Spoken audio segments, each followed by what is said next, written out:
সংগ্রাম চলছে চলবে এই অভিজিৎ বলল কেন প্রশাসন জবাব চাই অভিজিৎ বলল কেন এই অভিজিৎ বলল কেন প্রশাসন জবাব চায় জয় বাংলা জয় বাংলা জয় জয় জয় বাংলা জয় বাংলা এই দেশে যেন গণতান্ত্রিক চর্চা, মুক্ত চিন্তার চর্চা, এখানে অসাম্প্রদায়িক চর্চা যেন না থাকতে পারে, এটা ওরা নিশ্চিত করতে চায়।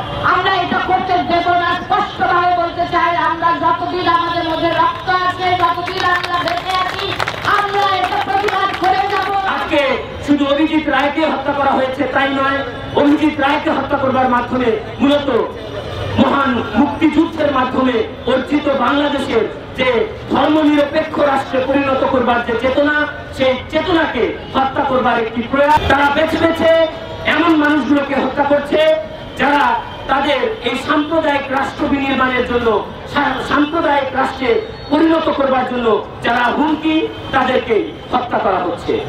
মুক্তিযুদ্ধের চেতনা নিয়ে যারা কথা বলেন তাদের মধ্যে ঘাটতি মেরে ৭১-এর পরাজিত শক্তি লুকিয়ে আছে, ঘাটতি মেরে আছে, যাদের কারণে বারবার বাংলাদেশ পিছিয়ে যাচ্ছে। রাজপথ রাজপথ চলছে চলবে তোমার আমার সংগ্রাম চলছে